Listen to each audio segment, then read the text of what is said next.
మన ప్రభువైన యేసుక్రీస్తు వారి శుభనామంలో ప్రభుతో పయనమనే ఈ కార్యక్రమాన్ని వీక్షిస్తున్నటువంటి సహోదరులారా, మీ అందరికీ నా యొక్క ప్రత్యేకమైనటువంటి శుభాలు తెలియజేస్తూ ఉన్నాను. దేవుడు మిమ్మల్ని దీవించునుగాక, మీ కుటుంబాన్ని ఆశీర్వదించునుగాక. రండి ప్రార్థన చేసుకుందాం. ప్రేమ నమ్మకం కలిగిన మా యేసు ప్రభువా, మీకు వందనాలు. ఇంతవరకు మీరు నీ ప్రత్యేకమైన కృపలో దాచి కాచి మా జీవితంలో మాకు మరొక నూతనమైన సంవత్సరాన్ని అనుగ్రహించి ఈ రెండవ వారంలోనైనా మీరు మమ్మల్ని సిద్ధపరుస్తూ బలపరుస్తూ నీ కృప కింద దాచి నడిపిస్తున్నందుకు మీకు స్తోత్రాలు ప్రభువా. నాయన, ఈ సమయంలో నీ మాటలు వినుటకు కావలసిన శక్తిని సామర్థ్యమును దయచేయండి, గ్రహించుటకు కృప చూపించండి ప్రభువా. నీ మాటల ద్వారా ఉజ్జీవించబడి మా బ్రతుకులలో మార్పును కలిగి ఉండుటకు సహాయం చేయమని మీరే సూటిగా తేటగా మా అందరితో మాట్లాడి నీ కృప కిందకి నడిపించమని వేడుకుంటూ యేసయ్య నామములో ప్రార్థన చేసి వేడుకొనిచున్నాం తండ్రి, ఆమేన్. మంచిది ప్రియులారా, ఈరోజు యేసయ్య పలికినటువంటి మాటల్ని మనం జ్ఞాపకం చేసుకుందాం. ప్రియులారా, ఈ లోకానికి యేసు ప్రభువు వారు వచ్చి అనేకమైనటువంటి మాటలు మనకు తెలియచేశారు. మనం ఎలా ఉండాలి, ఎలా ఉండకూడదనే విషయాలు నేర్పించారు. ఈ రోజున ఒక 10 మాటలను మనం జ్ఞాపకం చేసుకుందాం. రండి, మొట్టమొదటిగా మత్తయి సువార్త 5వ అధ్యాయం 22వ వచనాన్ని చదువుకుందాం. మత్తయి సువార్త 5వ అధ్యాయము 22వ వచనం. నేను మీతో చెప్పున్నదేమనగా, తన సహోదరుని మీద కోపపడు ప్రతి వాడు విమర్శకు లోనగును, తన సహోదరుని చూచి వ్యర్థుడా అని చెప్పువాడు మహాసభకు లోనగును, ద్రోహి అని చెప్పువాడు నరకాగ్నికి లోనగును. ఈ రోజున ఇక్కడ చదివినటువంటి మాటలు ఇలా మీరు చెయ్యొద్దు అనేటువంటి బోధ మనకి వినబడుతుంది ప్రియులారా. మన సహోదరులు, మన యొక్క సహోదరి, మన కుటుంబ సభ్యులు, మన యొక్క రక్త సంబంధికులు ఎవరైనా సరే, ఎవరిని చూసైనా సరే మనము ఈ 3 మాటలు పలకకూడదు. మొట్టమొదటి మాట ఏంటంటే, మనం కోప్పడద్దు. మొట్టమొదటిగా చూస్తున్నాం, తన సహోదరుని మీద కోపపడు ప్రతి వాడు విమర్శకు లోనగును. కోప్పడద్దు అనేటువంటి మాట ఇక్కడ మనం చూస్తున్నాం. అయితే ఇంతకుముందు మనం చూసినట్లయితే ఇక్కడ నిష్కారణంగా అనేటువంటి ప్రాచీన ప్రతుల్లో మనకు కనపడుతుంది. నిర్నిమిత్తముగా అనేటువంటి మాట మనం చూడొచ్చు. నిర్నిమిత్తముగా ప్రియులారా, నిర్నిమిత్తముగా అంటే కారణం లేకుండా. కారణం లేకుండా మనం కోపపడకూడదండి. చాలా సందర్భాల్లో ఈ రోజున మనుషులకు కోపం విపరీతం అయిపోయింది, బాగా కోపం ఎక్కువైపోయింది. ఆ కోపంలో ఏం మాట్లాడుతున్నారో అర్థం కావట్లేదు. ఈ మాట మాట్లాడచ్చా, ఈ మాట మాట్లాడకూడదా అని ఇంగిత జ్ఞానాన్ని కోల్పోయి చిన్న పెద్ద అనే తారతమ్యం లేకుండా మాట్లాడిస్తూ ఉన్నారు. అది చాలా విచారించాల్సిన విషయం. యేసు ప్రభువారు అన్నారు, నీ సహోదరుని మీద లేక మీ కుటుంబ సభ్యుల మీద నిర్నిమిత్తంగా కారణం లేకుండా కోపడద్దు, ఊరకనే కోపడద్దు, చీటికి మాటికి కోపడద్దు. నీవు ఖచ్చితంగా కాస్త సహనం కలిగి ఉండాలి అనేది మొట్టమొదటి మాట. అలాగే పనికిరాని వాడా అని కూడా అనొద్దు. పనికిరాని దానా అనేటువంటి మాట మనం అనొద్దు. వ్యర్థుడా అనగా పనికిరావు, దేనికి పనికిరావు. ఈ మాట మరి ఎక్కువగా వినబడుతూ ఉంది. ప్రతి దానికి వ్యర్థుడా అనేస్తూ ఉన్నాం. నీవు దేనికి పనికిరావు, దేనికి పనికిరావు, దేనికి పనికిరావు అని ఎదుటివారిని సూటిపోటి మాటల చేత మరి దొప్పుతూ ఉన్నారు. చాలా మరి ఇబ్బందికరంగా వారిని అవమానిస్తూ ఉన్నారు. వారి యొక్క మానసిక స్థితి కృంగిపోద్ది. మీరు ఇలాంటి మాటలు మాట్లాడినప్పుడు వారు నిరుత్సాహపడతారు, వారు ధైర్యం చెడిపోతారు. ఇక ముందుకు ఏ పని చేయాలన్నా కానీ పదే పదే ఆలోచన చేస్తూ ఉంటారు, భయపడుతూ ఉంటారు. ఆ కారణాన్ని ఇక ఏ పని చేయలేరు, నీవే దానికి కారణమవుతావు. కాబట్టి ఇక్కడ వ్యర్థుడా అనేటువంటి మాట మనం మాట్లాడద్దు అనేది యేసు ప్రభువారు మనకు చెప్తున్నటువంటి మాట. ఎవరైనా కానీ ద్రోహి అనేటువంటి మాట చెప్పవద్దు అని చెప్పేది ఇక్కడ మనం చూస్తున్నాం ప్రియులారా. 1 కోపడద్దు, 2 వ్యర్థుడా అని అనొద్దు, 3వది మనం చూస్తున్నాము నీవు ద్రోహి అని మాత్రం అనొద్దు. ద్రోహి అనగా ద్రోహం చేసావు. కొన్నిసార్లు సహజంగా మనం చూస్తూ ఉంటాం, నువ్వు నాకు ద్రోహం చేసావు అంటారు. కొన్నిసార్లు నమ్మక ద్రోహి అని చెప్పేసి అంటూ ఉంటారు. కానీ ఇక్కడ ఈ 2 మాటలు, ఈ 3 మాటలు మనం పలకూడదండి. 1 వ్యర్థుడా అనేది, 2వది వచ్చేసరికి ద్రోహి అనేటువంటి మాట, 3వది కోప్పడడం. ఈ 3 మన యొక్క జీవితంలోంచి సాధ్యమైనంత మరి విడిచిపెట్టేయాలి. వాటికి మనం దూరంగా ఉండాలి. త్వరపడి కోప్పడొద్దు, త్వరగా కోప్పడొద్దు. 2వది వ్యర్థుడా అనొద్దు, 3వది ద్రోహి అనొద్దు. మరి ద్రోహం చేయడం అనేది చాలా చాలా భయంకరమైన విషయం. ఊరకనే తొందరపడి నోరు జారి నువ్వు నాకు ద్రోహం చేశావు అనొద్దు. ఇది మన జీవితంలో నేర్చుకోవాల్సినటువంటి 3 మాటలు ప్రియులారా. యేసయ్య ఒకే వచనంలో 3 విషయాల గురించి మనకు తెలియచేశారు. దీన్ని మనం పాయింట్అవుట్ చేద్దాం. వీటిని మన జీవితంలో మనము చాలా జాగ్రత్తగా నేర్చుకునే ప్రయత్నం చేద్దాం, అలవర్చుకుందాం, నేర్చుకుందాము. వీటిని మనం పాటిద్దాం ప్రియులారా. చూడండి, నీ సహోదరుని మీద మనం ఎప్పుడూ కూడా కోపడద్దు. తర్వాత పనికిరాని వాడా అనొద్దు, ద్రోహం చేశావు అనొద్దు. ఎందుకంటే దేవుడు చూస్తూ ఉన్నాడు, దానికి తగిన ప్రతిఫలం కూడా ఇస్తాడు. ఇక్కడ 3 విషయాలు మనం చూస్తున్నాము. అందులో ఏంటంటే కోప్పడేటువంటి ప్రతి వారికి కూడా ఒక శిక్ష ఉంది అనేది మనం చూస్తున్నాం. విమర్శకు లోనగును, రెండవది ఆ మహాసభకు లోనగును, మూడవది నరకాగ్నికి లోనగును. నీవు చేసేటువంటి పనులను బట్టి నీవు కోప్పడితే ఒక రకమైనటువంటిది, అలాగే నీవు గనక వ్యర్థుడా అని చెప్తే ఒక రకమైనది, నీవు ద్రోహి అని చెప్తే మరొక రకమైనటువంటి, ఇక్కడ వేరు తీర్పులు ఉన్నాయి. దానికి తగినటువంటి శిక్ష కూడా పడుతుంది. మరి దానికి నీవు సిద్ధపడి ఉన్నట్లయితే ఈ మాటలు నీవు పలుకు, దానికి ఖచ్చితంగా జీతం అనేది నువ్వు పొందుకోబోతున్నావు. లేదు, నాకు ఇలాంటి తీర్పు వద్దు, ఇలాంటి శిక్ష నాకేమొద్దు అంటే మనం నోరు కాచుకోవాల్సినటువంటి అవసరత ఎంతైనా ఉంది ప్రియులారా. ఈ వచనం మనకేం చెప్తుందంటే నీ నోరు కాచుకో, నీవు నోరు కాచుకో, జాగ్రత్తగా మాట్లాడు, జాగ్రత్తగా నీవు డీల్ చేయాల్సినటువంటి అవసరం ఉంది. ఎవరితో అయినా కానీ నువ్వు జాగ్రత్తగా మసులుకోవాల్సిన అవసరం ఉంది. నోటిని కాచుకుందాం, జాగ్రత్తగా మాట్లాడదాం, జాగ్రత్తగా పలుకుదాం ప్రియులారా. రెండవదిగా మనం జ్ఞాపకం చేసుకుంటే 12వ అధ్యాయం, మత్తయి సువార్త 12వ అధ్యాయం 36వ వచనాన్ని కూడా జ్ఞాపకం చేసుకుందాం. మత్తయి సువార్త 12వ అధ్యాయము 36వ వచనం. నేను మీతో చెప్పునదేమనగా మనుషులు పలుకు వ్యర్థమైన ప్రతి మాటను గూర్చి విమర్శ దినమున లెక్క చెప్పవలసి ఉండును. ఇది ఇప్పుడు మనం చూస్తున్నాం. ఇందాక 3 మాటలు చూసాం కదా, దానికి రిలేటెడ్గాని ఈ మాట కూడా ఉంది ప్రియులారా. మనుషులు పలికే వ్యర్థమైన మాటలకు ఒక రోజున తీర్పు ఉంది. ఖచ్చితంగా ప్రతి మాటను గూర్చి విమర్శ దినమున లెక్క చెప్పాలి. ఏ మాట మాట్లాడినా చెల్లుబాటు అవుతుంది అని చెప్పేసి నీ ఇష్టం వచ్చినట్టు నువ్వు మాట్లాడడానికి వీలు లేదు. సరే, ప్రస్తుతానికి నువ్వు మాట్లాడావంటే తర్వాత మాత్రం జవాబుదారీ వహించాల్సి ఉంటుంది. దానికి ఎందుకు, ఏంటి, కారణం ఏంటి, అన్ని విషయాలు పరిగణలోకి తీసుకోబడతాయి. నీవు గనక తొందరపడి మాట్లాడినట్లయితే నీవు ఖచ్చితంగా శిక్ష పొందాల్సి ఉంటుంది. దానికి నీవు సిద్ధపడి ఉండాలి. 3వ మాట మనం జ్ఞాపకం చేసుకుందాము. నేను చెప్పున్నదేమనగా అని ఇక్కడ 5వ అధ్యాయం 32వ వచనంలో స్పష్టంగా చెప్తున్నారు. వ్యభిచార కారణమును బట్టే తప్ప తన భార్యను విడనాడకూడదు. అసలు ఇక్కడ మనం చూస్తున్నాము, ఓన్లీ బై దిస్ రీజన్, కేవలం ఈ ఒక్క కారణాన్ని బట్టి మాత్రమే భార్యాభర్తలు అనే వీరు విడిపోవడానికి అవకాశం ఉంది.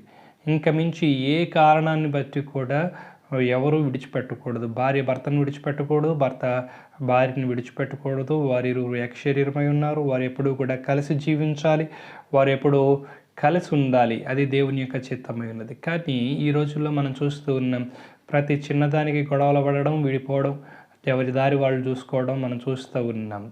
దేవుడు దీనికి కూడా లెక్క అడుగుతాడు ప్రియులారా. ఖచ్చితంగా దేవుడు చూస్తూ ఉన్నాడు. ఎలాంటి పరిస్థితులు వచ్చినా, కొన్నిసార్లు గొడవలు వస్తాయి, కొన్నిసార్లు సమస్యలు వస్తాయి, కొన్నిసార్లు ఆరోగ్య సంబంధమైన పరిస్థితులు వస్తాయి, మరి ఇంకేదేదో వస్తూ ఉంటాయి. వాటిని జయించాలి, వాటిని అధిగమించాలి తప్ప ఎప్పుడు విడిచిపెట్టేద్దాం, దేన్ని బట్టి విడిచిపెట్టేద్దాం అనేటువంటి ఆలోచనలు మనం విడిచిపెట్టాలి. ఇది మరి మనం నేర్చుకోవాలి ప్రియులారా. యేసు ప్రభు వారు చెప్తున్నటువంటి మాట, ఎప్పుడూ ఎలాంటి పరిస్థితుల్లో కూడా తన భార్యను విడిచిపెట్టకూడదు, లేక భార్య అయితే భర్తను విడిచిపెట్టకూడదు. వాళ్ళు కలిసిమెలిసి ఉండాలి, అనేక మందికి ఆదర్శంగా ఉండాలి. ఇది మనం నేర్చుకుంటున్నటువంటి మరొక మాట ప్రియులారా. పెండ్లైన వాడు తన భార్యను విడిచిపెట్టకూడదు. తర్వాత 4వ మాట కూడా మనం చూద్దాం. 5వ అధ్యాయం 28లో ఇక్కడే మనం చూస్తున్నట్లయితే,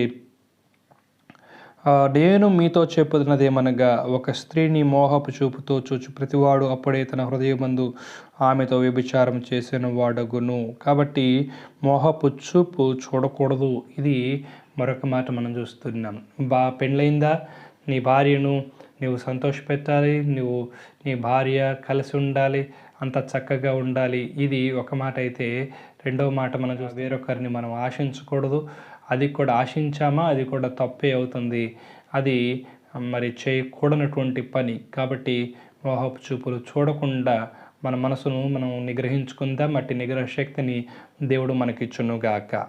తర్వాత మరొక మాట మనం జ్ఞాపకం చేసుకుందాము. మత్తయి సువార్త 34వ వచనం. మత్తయి సువార్త 5వ అధ్యాయము 34వ వచనంలో, నేను మీతో చెప్పున్నదేమనగా ఎంత మాత్రమును ఒట్టు పెట్టుకొనవద్దు. మరొక మాట, ఈ పని చేయొద్దని యేసుప్రభువు వారు చెప్తూ ఉన్నారు. ఒట్టు పెట్టుకోవద్దు.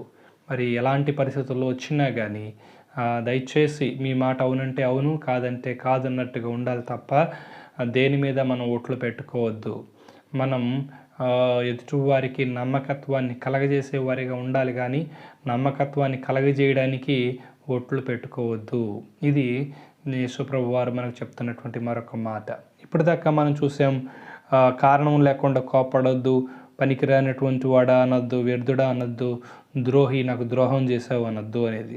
అలాగే ప్రతి మాట నువ్వేం మాట్లాడుతున్నావో దానికి తీర్పు ఉంది అనేది కూడా జ్ఞాపకం చేసుకున్నాం.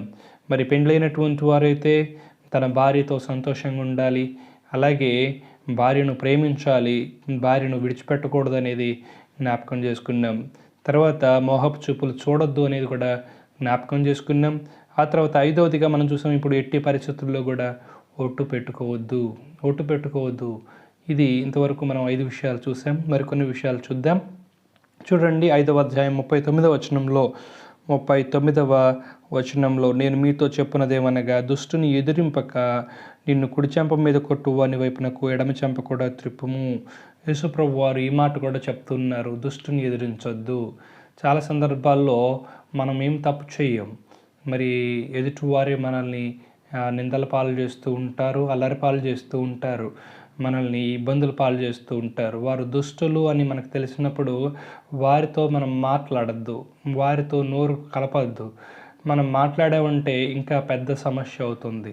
కాబట్టి సమస్య పెద్దది కాకుండా ఉండాలంటే వారు దుష్టులు అని మనకు అర్థమైనప్పుడు మనం ఓపికతో మౌనం వహించడం చాలా మంచిది ప్రియులారా. అలాంటి వారి దగ్గర నుంచి మనం బయటకు వెళ్ళిపోవడం, అక్కడ ఉన్నటువంటి పరిస్థితుల నుంచి బయటపడడం ఎంతైనా మనం నేర్చుకోవాలి. ఇది యేసుప్రభు వారు మనకు చెప్తున్నటువంటి మరొక మాట, దుష్టుని ఎదిరించొద్దు. తర్వాత మరొక మాట, 5వ అధ్యాయం 44వ వచనంలో మనం చూస్తే, నీ శత్రువుని ప్రేమించమని చెప్పారు. 5వ అధ్యాయము 44వ వచనం, నేను మీతో చెప్పున్నదేమనగా మీరు పరలోకమందున్న మీ తండ్రికి కుమారులై ఉండునట్లు మీ శత్రువులను ప్రేమించండి, మిమ్మల్ని హింసించు వారి కొరకు ప్రార్థన చేయండి.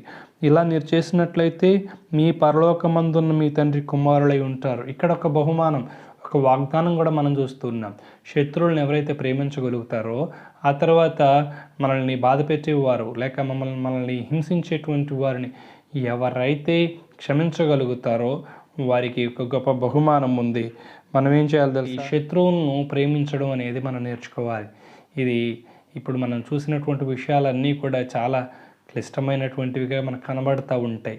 ఎవరు క్షమించగలుగుతారు? శత్రువుని ప్రేమించేటువంటి మంచి మనసు దేవుడు మనకి ఇవ్వాలి.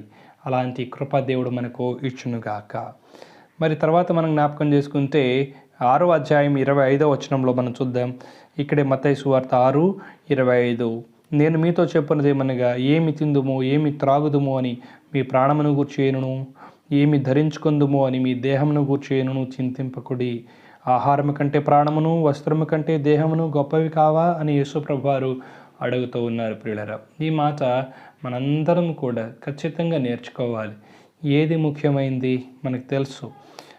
కాబట్టి ఎప్పుడూ కూడా దేని గురించి మనం ఆలోచించొద్దు, ఎక్కువగా ఆలోచన చేయొద్దు. ఏ సమయానికి ఏది రావాలో అది మనకు వస్తాయి, దేవుడు మనకి ఇస్తాడు. మనం ఎక్కువగా ఆలోచించినంత మాత్రాన మన జీవితంలో మనం ఏమీ సాధించేది ఏమీ లేదు. ఆలోచన చేయడం వల్ల ఒరిగేది ఏమీ లేదు, కానీ ఆలోచించడం వల్ల ఇంకా ఎక్కువగా అనర్థాలే, ఎక్కువగా నష్టాలే, అనారోగ్య పరిస్థితులు వచ్చేస్తాయి, ఆరోగ్యం పాడైపోతుంది. ఆ తర్వాత దిగులు విచారం చేత మనోవ్యాధికి మనం గురవుతూ ఉంటాం. కాబట్టి దేవుని మీద ఆధారపడినట్లయితే, దేవుని మీద ఆశ పెట్టుకున్నట్లయితే ఆయనే కార్యం చేసే దేవుడై ఉన్నాడు ప్రియులారా. కాబట్టి దేని గురించి కూడా చింతించొద్దు. మరి ఏం తింటాం, ఏం కట్టుకుంటాం, మన ఆరోగ్య పరిస్థితులు ఏంటి, మన జీవితం ఏంటి, ఎట్లా అయిపోయింది, మన పరిస్థితులు ఏంటి, ఎట్లా అయిపోయినాయి అని మీరు కనుక ఆలోచన చేస్తూ ఉన్నారనుకోండి, ఇంకా ఏం లేదు, మనం ఇంకా ఎక్కువగా మరి దిగులు విచారంతో కొట్టుకొని పోతాం. దయచేసి వీటి విషయాలు మీరు ఎక్కువగా ఆలోచన చేయొద్దు అనేది మీకు తెలియచేస్తూ ఉన్నాను. దేవుడు ఉన్నాడు, ఆయన చూస్తాడు, ఆయన మనకు ఆహారం ఇస్తాడు, వస్త్రాన్ని ఇస్తాడు, ఆరోగ్యం ఇస్తాడు, అన్ని విషయాలు చక్కబరుస్తాడు. కాబట్టి మీరు దేని విషయంలో కూడా చింతించవద్దు. యేసుప్రభు వారు చెప్తున్న మరొక మాట, దేని విషయంలో కూడా మీరు చింతించవద్దు. అలాగే మరొక మాట మనం జ్ఞాపకం చేసుకుందాము. ఇక్కడే మత్తయి సువార్త 12వ అధ్యాయము 31వ వచనం చదువుతాం. మత్తయి సువార్త 12వ అధ్యాయము 31వ వచనం. కాబట్టి నేను మీతో చెప్పున్నదేమనగా, మనుషులు చేయు ప్రతి పాపమును దూషణయు వారికి క్షమించబడును గాని ఆత్మ విషయమై దూషణకు పాపక్షమాపణ లేదు. ఇది దేవుని యొక్క వాక్యం సెలవిస్తూ ఉంది. ఇక్కడ రెండు విషయాలు మనం అర్థం చేసుకోవాలి. మనుషులు సహజంగా పాపంలో పడతారు, ఏదో ఒక పాపం చేస్తూనే ఉంటారు. ఆ తర్వాత ఏ దూషణ అయినా కానీ క్షమించబడుతుందేమో కానీ తెలిసి కావచ్చు, కొన్నిసార్లు తెలియక కావచ్చు, కొన్నిసార్లు పాపం జరుగుతూ ఉంటుంది, మనలో పాపం ఉంటుంది ప్రియులారా.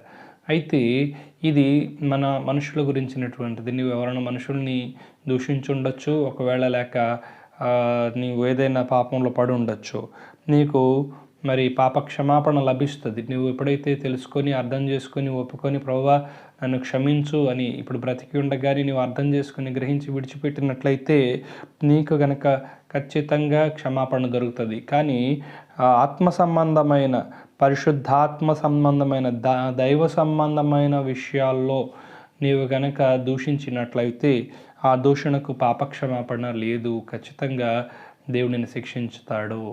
మరి ఒకవేళ నీవు దూషించి ప్రభువా తప్పైపోయిందయ్యా నన్ను క్షమించయ్యా అంటే అక్కడ కుదరదు. కాబట్టి మరి ఏ విషయంలో అయినా కానీ, ఎలాంటి విషయంలో కానీ దైవ సంబంధమైన విషయాల్లో నీవు దూషించకుండా జాగ్రత్త పడాలి అనేది ఈరోజు మనం నేర్చుకుంటూ ఉన్నాం ప్రియులారా. దైవ సంబంధమైన విషయాల్లో పొరపాటున కూడా దూషణకు మీరు సాహసించవద్దు.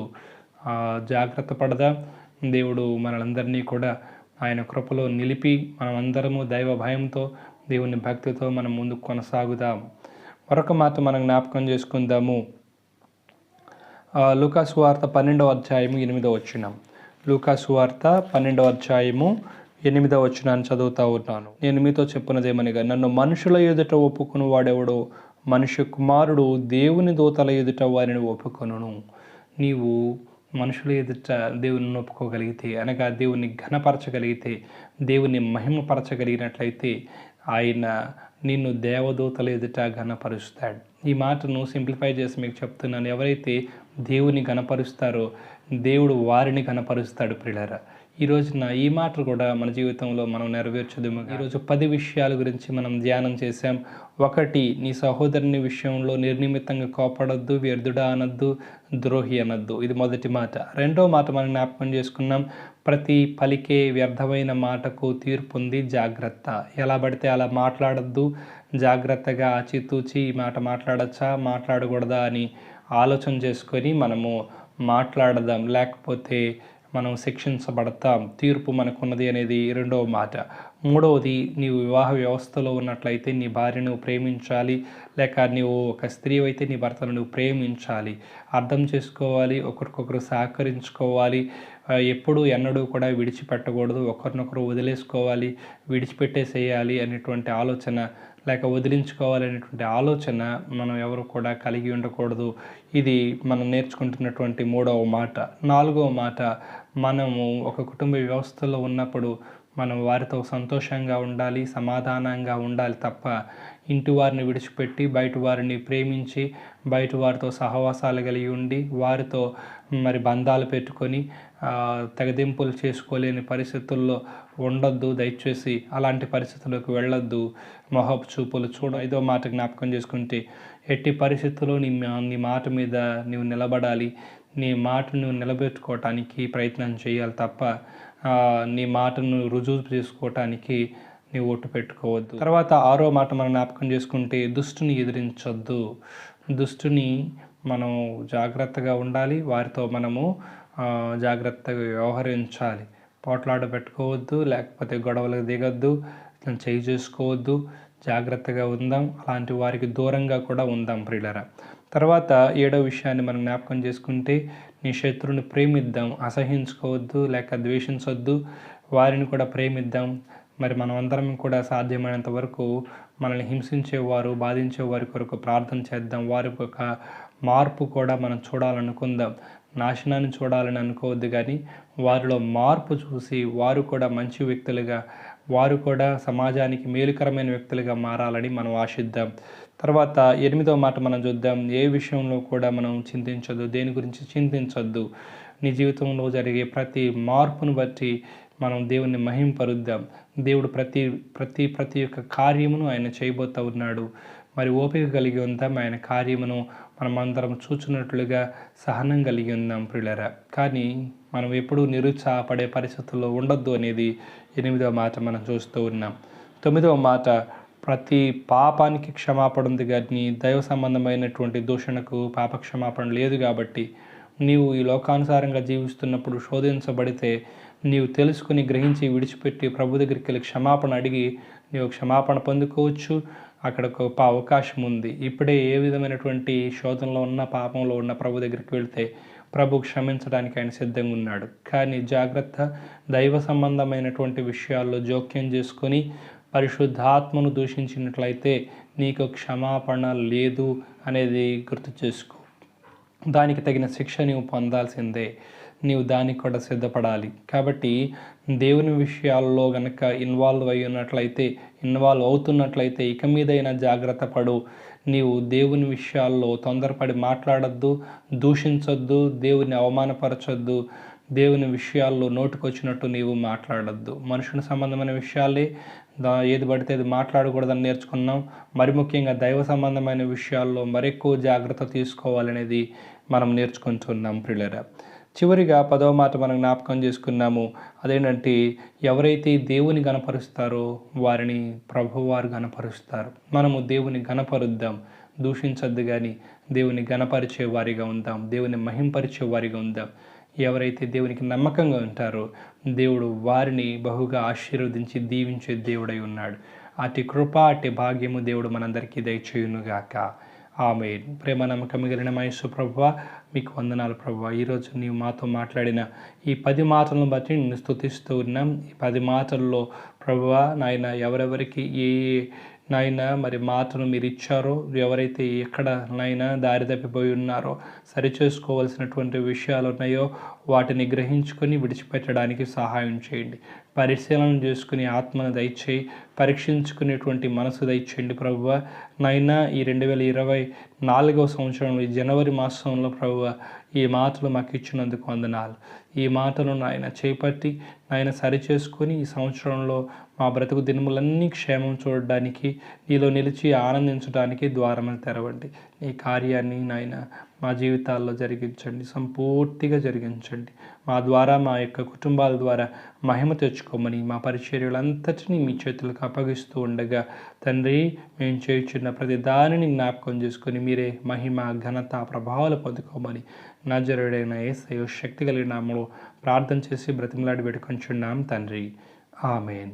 తండ్రి అయిన దేవుని ప్రేమయు, పరిశుద్ధాత్మ దేవుని అన్యోన్య సహవాసమును, కుమారుడైన యేసుక్రీస్తు వారి దివ్య రక్షణ ప్రతి ఒక్కరికి ఈ వాక్యము విని గ్రహించిన ప్రతి ఒక్కరికి తోడి నడిపించునుగాక. ఆమేన్. ఆమేన్. మనలో కార్యసాధకమైన తన శక్తి చొప్పున మనం అడుగు వాటన్నిటికంటేను, ఊహించు వాటన్నిటికంటేను అత్యధికముగా చేయ శక్తి గల దేవునికి క్రీస్తు యేసు మూలముగా సంఘములో తరతరములు సదాకాలం మహిమ కలుగునుగాక. ఆమేన్. ఆమేన్. ఆమేన్. అందరికీ వందనాలు. యెహోవా మీకు తోడిండునుగాక. యెహోవా మిమ్మును ఆశీర్వదించునుగాక. God bless you.